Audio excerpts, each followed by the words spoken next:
Hi astronomers, Caroline here. Earth is a pretty great place to live. We've got water and energy resources, and the Earth's temperature and surface supports life. However, since landing on the moon became a reality in 1969, we began to wonder if we could visit or even live on other planets. Although living on another planet is a definite possibility in the future, maybe we should start by sending crewed missions to another planet first. Which planet would allow us to have the most successful crewed mission? In order to answer that question, we're going to need to know more about each of the planets. In the next few lessons, we'll explore the characteristics of the planets to help us decide where scientists should plan to send our next crewed mission. Today, we're going to focus on the two planets closest to the Sun, Mercury and Venus.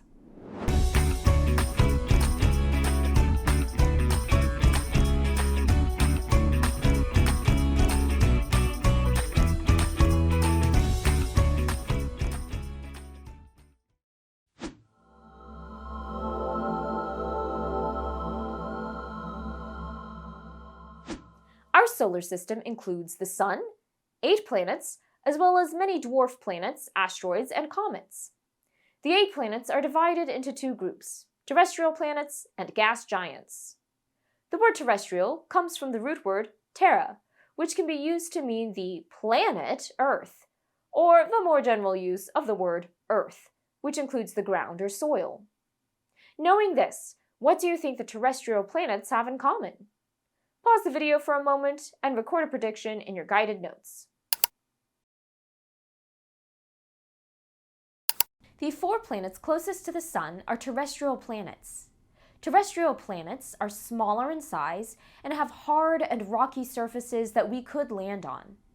Under the hard crust of the terrestrial planets, you'll find a dense core made of heavy metals. Let's take a closer look at the closest terrestrial planets, Mercury and Venus.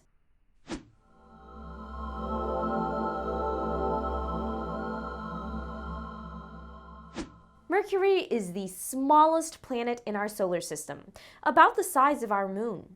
Also, like our moon, it has craters that were formed when meteoroids and comets crashed into its surface. If Mercury has so many impact craters, what does that tell you about its atmosphere?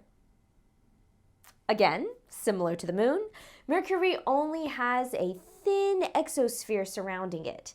It can't really trap heat like our atmosphere. So, with what we know about the conditions on the moon and how close Mercury is to the Sun, what do you think the temperature might be like there? What about the side that's facing away from the Sun when it's nighttime on Mercury? Go ahead and pause the video and make a prediction in your notes.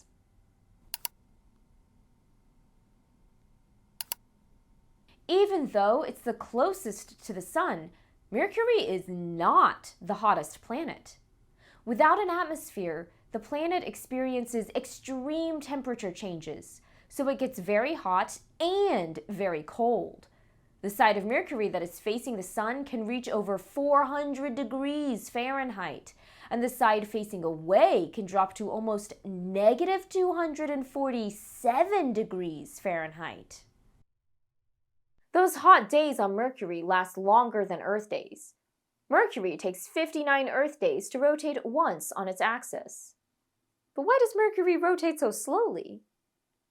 The answer has to do with tidal forces, the same kind of forces that keep one side of the moon facing Earth. Over billions of years, the Sun's gravity has affected Mercury's spin, slowing it down into what's called a 3-to-2 spin-orbit resonance. This means that after orbiting the Sun twice, or 2 Mercury years, it has only made 3 full rotations on its axis. By comparison, Earth makes over 700 rotations for every 2 orbits. Let's do the math to better understand this 3-to-2 spin-orbit resonance. It takes Mercury 59 Earth days to complete 1 rotation. That's a long day. But it only takes 88 Earth days for Mercury to make 1 complete revolution, or orbit, what we would consider a year. The first thing you may notice about those numbers is that a year on Mercury isn't much longer than a day. But is it a 3-to-2 ratio? Do 3 spins equal 2 orbits?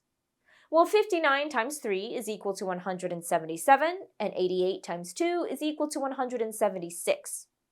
Those values are about as close as we could hope for. And that's why it's said to have a 3-2 spin-orbit resonance. But here's where it gets even weirder. While Mercury does rotate once every 88 days, because of its high ratio of spinning to orbiting, Mercury has moved a significant amount in its orbit by the time it completes a rotation, and this affects the way daylight and darkness cycle on the planet. 176 Earth days will pass between one Mercury sunrise and sunset. Its 3-2 spin-orbit resonance means that it's almost locked into having the same side always facing the sun. The sunny side does change, but it changes very slowly. So the side of Mercury facing the sun for 176 days is obviously going to be hotter than the side facing away. But are there other factors affecting its temperature? Do you think Mercury has seasons? Earth's seasons are caused by the tilt of its axis, but Mercury isn't tilted like Earth is. The changes in temperature on Mercury are entirely driven by whether or not a location on the planet is facing the sun.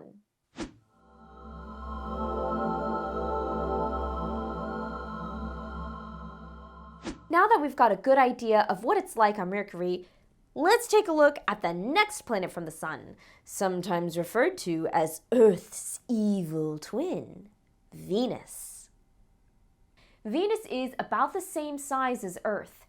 If you look up at the night sky, Venus is one of the planets that is visible without a telescope, both because it's our neighbor and because it's very bright. But Venus's evil nature begins to show when we look closer at its surface and atmosphere. Although Venus has a rocky surface, 85% of it is covered in active volcanoes. Looking up, we'll see cloud cover, but these clouds are a bit different. Instead of being made of water vapor, they are made of sulfuric acid. The atmosphere above them is thick and creates immense pressure. The thick atmosphere is one more thing on Venus that contributes to its bad reputation. What do you think the temperature is like on Venus? Keep in mind how the thin atmosphere impacts the temperatures on Mercury, and how Earth's atmosphere keeps our temperature in the life-sustaining range. Pause the video and record your prediction in your notes. Even though Mercury is closer to the Sun, Venus's thick atmosphere is what makes it the hottest planet. Missions to Venus have measured temperatures reaching 800 degrees Fahrenheit. But why does the thick atmosphere make the temperature so hot that it can melt lead? Remember that certain gases in the atmosphere, like carbon dioxide, can trap heat. On Venus, the thick atmosphere is almost entirely carbon dioxide. Because of the high level of this greenhouse gas, heat cannot escape. These smoking hot temperatures persist both day and night, since it's the atmosphere causing the heat, not which way the planet is facing due to rotation or tilt. Speaking of days and nights, Venus is a bit unique. What do you notice about how Venus is rotating compared to Mercury and Earth? Venus rotates the opposite direction. This means the sun rises in the west and sets in the east. To add to the peculiarity, one day on Venus is 243 Earth days, while a year is 225 Earth days. This means a day on Venus is longer than a year. That's a pretty strange way to spin, right? So why does Venus rotate backward and spin so slowly? Scientists think there are a few possible reasons. One idea is that Venus started out rotating like most planets but got flipped over. Long ago, a massive impact, maybe even multiple collisions, could have knocked Venus onto its head, making it spin in the opposite direction. So technically, it's still spinning the same way, but upside down. Other possibilities are less dramatic and involve the sun slowing Venus down over time due to its close proximity, or interactions of Venus's heavy, thick atmosphere on its rotation.